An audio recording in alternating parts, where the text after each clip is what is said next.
Today's Christmas-themed story is a stark reminder that there are truly dangerous and unstable people who walk among us. But before we get into that story, if you're a fan of the strange, dark, and mysterious delivered in story format, then you've come to the right place because that's all we do, and we upload once a week. So if that's of interest to you, please invite the like button to go fishing with you. But when you're out on the water and the like button asks you, what are we using for bait? Say nothing and just stick your hook into the like button and cast them out into the water. Also, please subscribe to our channel and turn on all notifications so you don't miss any of our weekly uploads. Okay, let's get into today's story.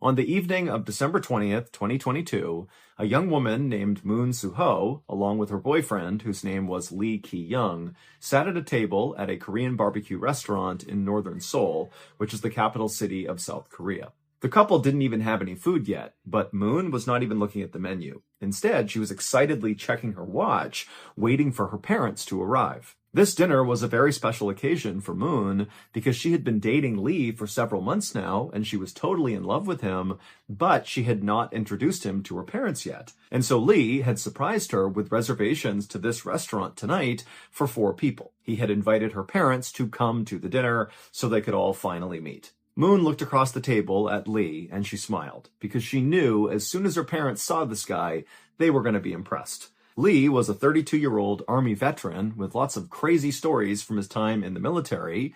He was also exceptionally good-looking, he was very well-educated, and he came from a family that was extremely successful and very wealthy. Lee's grandfather owned the high-rise building that Lee was staying in. I mean, this family was very influential and powerful in South Korea. But Lee was not full of himself. He was very humble, he was kind and polite, and he had a total soft spot for little animals. He had adopted a dog and 3 cats and adored them.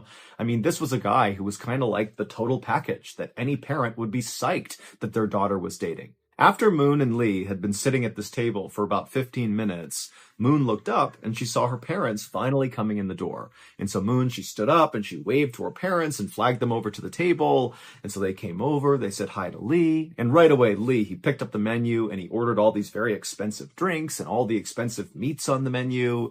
And then before long, Lee was chatting with Moon's father about his military service. And then Lee was talking to Moon's mother and showing her pictures of his dog and his 3 cats. And Moon, she was just sitting back enjoying watching this because she could see from her parents' facial expressions that they seemed to really like Lee too. And so this night was going as good as it could have. Moon and Lee and Moon's parents stayed at this restaurant for at least 2 hours, just enjoying each other's company and throwing back a lot of drinks and eating expensive food.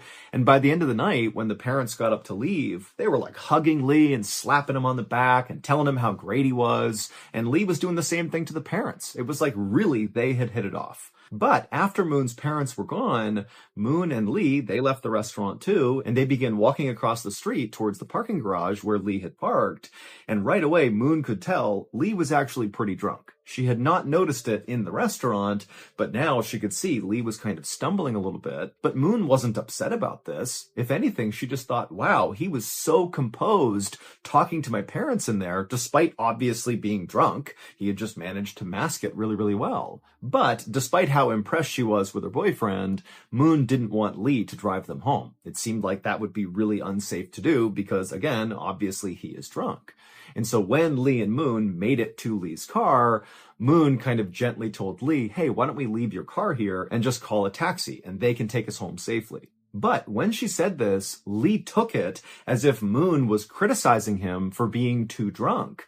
And he felt really offended because in his mind, he had just put on this great date and made this great first impression on Moon's parents. And here she is kind of nagging him. And so Lee just kind of blew his lid and the couple got in this horrible yelling fight in the parking garage, which ended with Lee telling Moon that their relationship was now over. And then Lee turned around and stormed off to hail a cab by himself. And after he was gone, Moon just stood there next to Lee's car being totally shocked at what had just happened. And then kind of in a daze, she went and hailed a cab herself and went home. And then she just laid in bed and cried until she went to sleep. But Moon was not heartbroken for long, because the next morning when Moon woke up, she heard a knock on the front door, and when she opened it up, there was a delivery guy with this huge, beautiful bouquet of roses for Moon. And so Moon took these roses and quickly found a card attached to the roses. She opened it up, and there was a letter from Lee saying, please accept these roses as a part of my apology. Last night didn't go so well. I'm really sorry. Please come to dinner with me tonight. Moon was so relieved to get this apology letter that she called Lee right away and said, you know what? I do forgive you. It's all water under the bridge. My parents, they loved you and they have no idea about that fight we had. So let's just put it behind us and just continue being boyfriend and girlfriend. And at this point, it was Lee's turn to be totally relieved because he didn't know if Moon would want him back. But they were back together, and that night they went out for a fancy dinner together, and then also Lee had booked a very fancy hotel room that night for them to stay in. And this is really how their relationship went for the next couple of days. Basically, Lee would take Moon out shopping anywhere she wanted to go. They went to all the best restaurants and stayed in the best hotels. To Moon, it was obvious that Lee was really just continuing to shower her with gifts and praise and all these fun things to still try to make up for that big fight they got into, even though Moon really had forgiven him. And at some point, after several days of being treated like a princess by Lee, Moon finally told Lee, stop buying me stuff. It's fine. I totally forgive you. Everything is good. But Lee insisted that he be allowed to continue to spoil her.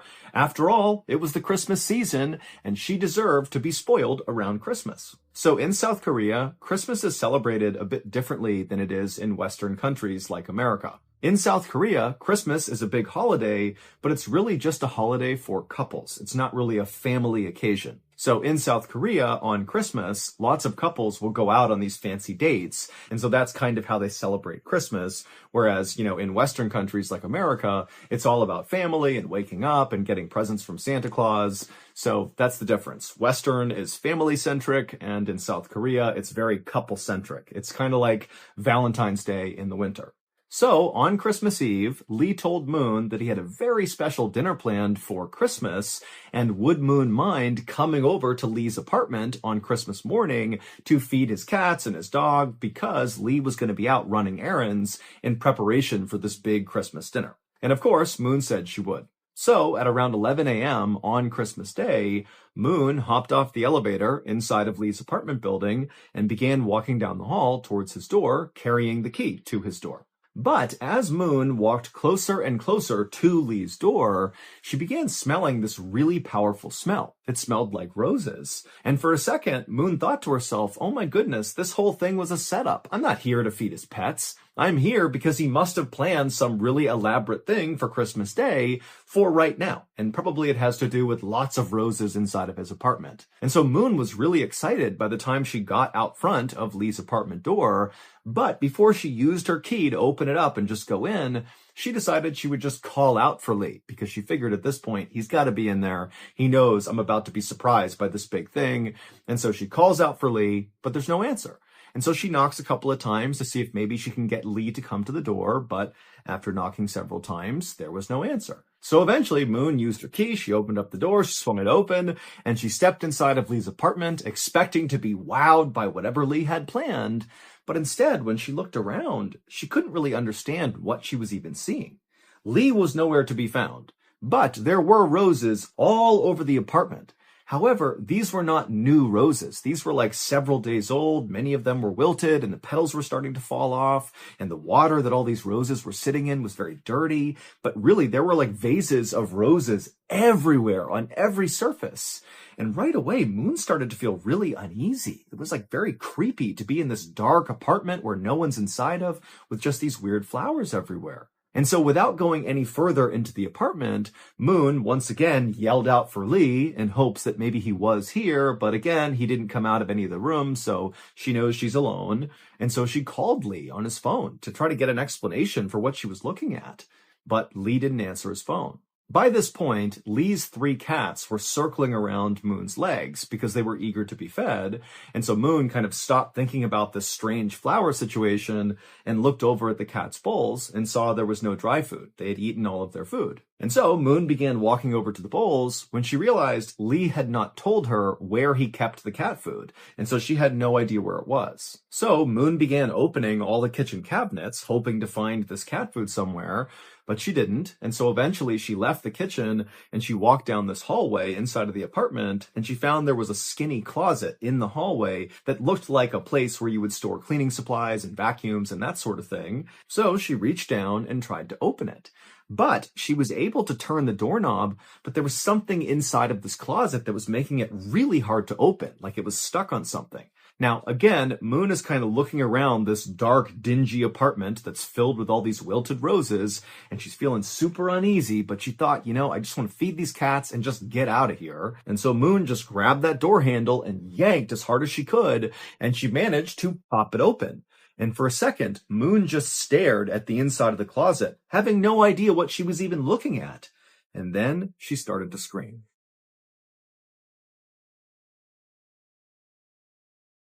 One of the most terrifying places in the entire world is a place called Skinwalker Ranch in Utah. There have been so many unexplained occurrences on this property that government agencies have been sent to this ranch to basically do an investigation, and a lot of what they found is classified. I actually covered the Skinwalker Ranch story early on in my YouTube career, but the reason I covered it is because I watched another video, which was way better than mine, about Skinwalker Ranch, and it was by my favorite YouTube channel by far back then and still today, and that is, of course, Bedtime Stories. Their coverage of Skinwalker Ranch is terrifying. The scene where one of these things is outside the door of this house and they're tapping on the walls, it's like the most unsettling thing I've ever seen on YouTube. And if you don't know this by now, we, Ballin Studios, were lucky enough to secure Bedtime Stories on our roster, and they now produce a weekly podcast where new episodes come out every single Wednesday. But this week, to celebrate Christmas, they're going to be releasing 3 new episodes, and they are all about Skinwalker Ranch. Also, stick around till the end of this video because we're going to play a sneak peek from one of those 3 episodes.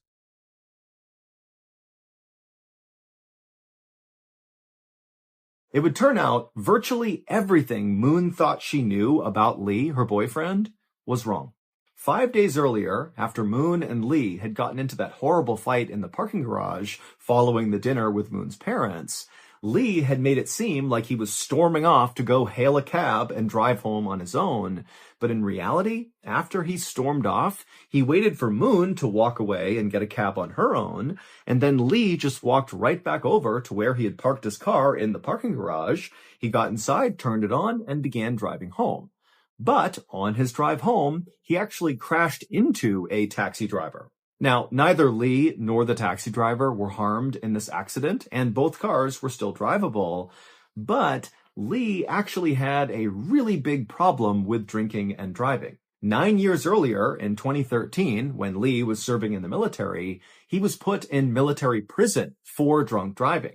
And then after he got out of the military, he was arrested 2 more times for drunk driving in 2018 and 2019. And so even though this accident with the taxi driver was very minor, Lee did not want to go to police and report this accident because if officials got involved, they would see that Lee has this horrible history of drunk driving and he would get in way more trouble. And so Lee convinced the taxi driver to just allow him to pay him privately for the damages in order to avoid getting officials involved. However, the taxi driver, who was open to this, demanded that Lee pay him in cash. He didn't want some sort of deferred payment plan. He wanted to be paid now. And so Lee said, okay, well then let's go to my apartment and I'll just pay you there. However, when the taxi driver and Lee got to Lee's apartment, they got in a fight over how much money Lee actually needed to pay the taxi driver for the damages. And eventually, Lee just kind of snapped and beat the taxi driver to death and then stuffed his body inside of that cleaning closet in his apartment's hallway. And so that's what Moon had seen when she had opened up that closet. She saw the corpse of the taxi driver. And then after Lee had murdered the taxi driver, he stole the taxi driver's credit cards and his cell phone, and Lee would use the taxi driver's credit card to pay for all those lavish dinners and hotel stays and gifts over the next few days as Lee spoiled Moon for Christmas.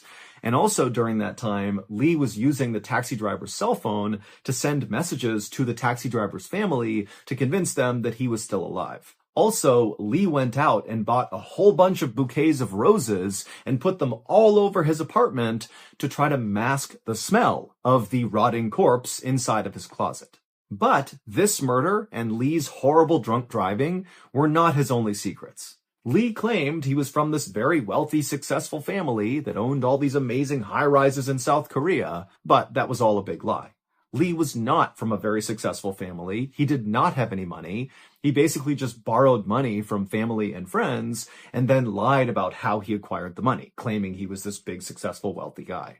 Also, when the police in South Korea began investigating the taxi driver's murder, they discovered that Lee's apartment was not even his. It belonged to his ex-girlfriend, who was a bartender in South Korea who was in her 50s. Also, Lee's beloved 3 cats and dog that he talked about all the time, about how much he loved them and cared for them, well, those weren't his either. Those were his ex-girlfriend's. And as police continued their investigation into the murder of this taxi driver, they would eventually find traces of Lee's ex-girlfriend's blood inside of Lee's apartment, so his ex-girlfriend's apartment. And they would discover that Lee had murdered his ex-girlfriend, stolen her apartment, stolen her pets, and even took her cell phone, and to this day had been sending messages to her family to try to convince them that she was still alive, even though nobody had seen her and had no idea what was going on with her. Lee was ultimately arrested for 2 counts of murder, and he would quickly admit that he did kill the taxi driver and his ex-girlfriend. However, by this point, police had located the cell phone of a missing woman amongst Lee's things, and so they became very suspicious that he might have had something to do with this 3rd woman's disappearance. However, to this day, Lee has denied having anything to do with this missing woman, and they still have no idea what happened to her, and so that case is kind of on hold. Despite how totally crazy this whole story sounds, the craziest part actually happened after Lee was arrested. Once Lee's crimes were being talked about all over the news, Lee became totally famous in South Korea because he was exceptionally good-looking. On the news, they would play CCTV footage of Lee interacting with that taxi driver before he murdered him, and the only takeaway from lots of people in South Korea was, wow, this guy is so unbelievably attractive, he looks like an actor, not, here's a guy who's about to murder someone. In fact, Lee became so popular in South Korea for being so beautiful that there became a real fear that Lee's ex-girlfriend, Moon, would become a target in some way, that maybe Lee's fans would blame her for putting their beloved Lee in prison and they might try to attack her. However, the police in South Korea did a really good job of masking Moon's identity, and so to this day, we believe she is still safe. And also, for clarity, Moon is actually not her real name. That is a pseudonym that we used to protect her identity as well. In the end, Lee was sentenced to life in prison for those 2 murders. One of the most terrifying places in the entire world is Skinwalker Ranch in Utah. And this week, as part of a special Christmas release, Bedtime Stories, the podcast, who is part of the Ballin Studios network, is going to be releasing 3 episodes about Skinwalker Ranch. And as promised, here is a sneak peek from one of those episodes. Enjoy. In the new year, as the spring rains began to lash the ranch, the family would lose even more cattle, but now they began to reappear, sometimes dead from no apparent cause, other times extensively mutilated. The nature of these mutilations was bizarre. Huge chunks of flesh and skin were carved out of the animals, yet there was no blood. The wounds always seemed to be cut with precision instruments, displaying an almost surgical quality rather than the savage tearing of animal predators. The Shermans were feeling the stress caused by these losses. Throughout 1995, the strange activity only intensified.